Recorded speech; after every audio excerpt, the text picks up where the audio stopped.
हमारा जीवन हमारे निर्णयों का प्रतिबिंब है।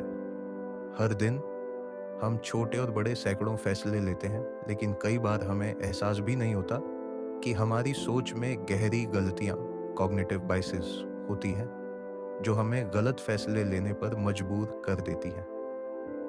The art of thinking clearly में रॉल्फ डोबेली ने 99 मानसिक भ्रमों, कॉग्निटिव बायसेस का विस्तृत विश्लेषण किया है, जो हमारी निर्णय लेने की क्षमता को प्रभावित करते हैं। यह समरी आपको हर अध्याय के मुख्य बिंदु और विश्लेषण के साथ बताएगी कि कैसे आप इन भ्रमों से बचकर बेहतर फैसले ले सकते हैं। अध्याय 1, क्यों हम गलत फैसले लेते हैं। मनुष्य स्वाभाविक रूप से तर्क संगत सोचने के बजाय भावनाओं और आदतों से संचालित होता है। हमारी सोच में कई तरह की खामियां होती हैं, जो हमें गलत फैसले लेने पर मजबूर करती हैं। हम कभी-कभी बिना जांचे परखे किसी भी जानकारी को सच मान लेते हैं, गलत धारणाएं बना लेते हैं और फिर उन्हें सही साबित करने में ही अपनी पूरी ऊर्जा लगा देते हैं। उदाहरण के लिए मान लीजिए कि आपको किसी ब्रांड का एक महंगा फोन खरीदना है। आप केवल उन्हीं समीक्षाओं को पढ़ते हैं जो इस ब्रांड की तारीफ कर रही हैं और उन नकारात्मक समीक्षाओं को नजरअंदाज कर देते हैं। यह कॉन्फर्मेशन बायस है। हम केवल वही जानकारी देखते हैं जो हमारे पहले से तय किए गए विचारों का समर्थन करती है। अगर हम इस मानसिक भ्रम से बचना चाहते हैं, तो हमें हमेशा अपने विचारों पर सवाल उठाने की आदत डालनी होगी। हमें जानबूझकर अपने विचारों के विपरीत जानकारी भी देखनी चाहिए, ताकि हम निष्पक्ष और तार्किक फैसला ले सकें। अध्याय 2, हम वही सुनते हैं जो हमें पसंद होता है। हमारे दिमाग की सबसे बड़ी कमजोरी यह है कि हम पहले से बने हुए विचारों को सही साबित करने के लिए सिर्फ उन्हीं तथ्यों को ढूंढते हैं जो हमारी सोच से मेल खाते हैं। उदाहरण के लिए, अगर आप मानते हैं कि कोई विशेष आहार स्वास्थ्य के लिए सबसे अच्छा है, तो आप केवल उन्हीं लेखों और वीडियो को देखेंगे जो इस विचार का समर्थन करते हैं और उन तथ्यों को नकार देंगे जो इसके विपरीत जाते हैं। यही कारण है कि राजनीतिक विचारधाराएं बदलना इतना मुश्किल होता है। लोग केवल वही मीडिया देखते हैं जो उनकी सोच को सपोर्ट करता है। इस भ्रम से बचने के लिए हमें हर निर्णय लेने से पहले डेविल्स एडवोकेट बनकर सोचना चाहिए, यानी अपनी ही सोच पर सवाल उठाना और यह देखना कि अगर हम गलत हो सकते हैं तो कैसे। अध्याय 3, जो हमें ज्यादा दिखता है हम उसे सच मानते हैं। हमारा दिमाग उन चीजों को ज्यादा महत्व देता है जो हमें बार बार दिखाई देती है। यही कारण है कि जब भी कोई विमान दुर्घटना की खबर आती है, तो कई लोग उड़ान भरने से डरने लगते हैं, जबकि असल में हवाई यात्रा सड़क यात्रा से कहीं ज्यादा सुरक्षित है। यह अवेलेबिलिटी बायस है। हमारी प्रवृत्ति किसी घटना की संभावना को उसकी उपलब्धता, यानी कितनी बार हमने उसके बारे में सुना या देखा है, के आधार पर आंकने की होती है, न कि वास्तविक आंकड़ों के आधार पर। उदाहरण, समाचार चैनलों पर अपराध की खबरें अधिक दिखाई जाती हैं, जिससे हमें लगता है कि अपराध बढ़ रहा है, जबकि आंकड़ों के अनुसार कई देशों में अपराध दर घट रही होती है। जब कोई सेलिब्रिटी किसी खास आहार या फिटनेस प्लान की तारीफ करता है, तो लोग मान लेते हैं कि वह वाकई कारगर है, जबकि वैज्ञानिक दृष्टिकोण से इसकी कोई पुष्टि नहीं होती। कैसे बचें? हमें हमेशा निर्णय लेने से पहले वास्तविक आंकड़ों और शोध पर ध्यान देना चाहिए, न कि केवल सुनी सुनाई बातों पर। अपने विचारों को व्यापक दृष्टिकोण से देखने की आदत डालें और मीडिया की खबरों से अंधाधुंध प्रभावित होने से बचें। अध्याय 4, केवल सफल लोगों को देखना, असफलताओं को नजरअंदाज करना। क्या आपने कभी सोचा है कि जब हम सफलता की कहानियां पढ़ते हैं, तो उनमें असफल लोगों का जिक्र क्यों नहीं होता? इसका कारण है सर्वाइवरशिप बायस।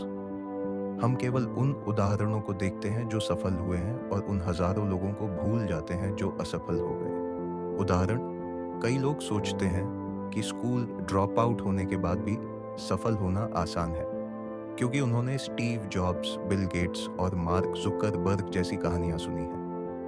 लेकिन कोई यह नहीं देखता कि हजारों लोग ड्रॉप आउट होकर असफल भी हुए हैं। शेयर बाजार में निवेश करने वाले लोग केवल उन्हीं कंपनियों पर ध्यान देते हैं जो सफल हुई हैं, जबकि हजारों कंपनियां दिवालिया भी हो चुकी हैं। कैसे बचें? हमें हमेशा पूरी तस्वीर देखनी चाहिए। जब भी कोई सफलता की कहानी सुने तो यह भी सोचें कि कितने लोग वही रास्ता अपनाकर असफल हुए होंगे। असफलताओं का विश्लेषण करना हमें ज्यादा व्यावहारिक और समझदार बनाता है। अध्याय 5। हम बर्बाद हुए पैसे और समय को सही साबित करने की कोशिश क्यों करते हैं? कई बार हम जानते हैं कि कोई चीज हमें नुकसान पहुंचा रही है, लेकिन फिर भी हम उसे छोड़ नहीं पाते। ऐसा इसलिए होता है क्योंकि हमने उसमें पहले से बहुत ज्यादा पैसा, समय या ऊर्जा लगा दी होती है। ये संकस्ट कॉस्ट फॉल्सी कहलाता है। जब हम किसी चीज में बहुत ज्यादा निवेश कर देते हैं तो उसे छोड़ना हमारे लिए मानसिक रूप से कठिन हो जाता है। हम इस भ्रम में रहते हैं कि अगर हमने पहले ही इतना कुछ झोंक दिया है तो अब पीछे हटना बेकार होगा, भले ही वह फैसला हमें और नुकसान ही क्यों ना पहुंचा रहा हो। यह सोच हमारे निर्णयों को कैसे प्रभावित करती है? हम अक्सर अपनी ऊर्जा गलत दिशा में खर्च करते रहते हैं, सिर्फ इसलिए कि हमने पहले से उसमें बहुत कुछ लगा दिया है। यह समस्या केवल पैसों तक सीमित नहीं है। यह समय, रिश्तों, करियर और व्यक्तिगत प्रयासों पर भी लागू होती है। व्यावहारिक उदाहरण: 1. महंगा कोर्स या सब्सक्रिप्शन।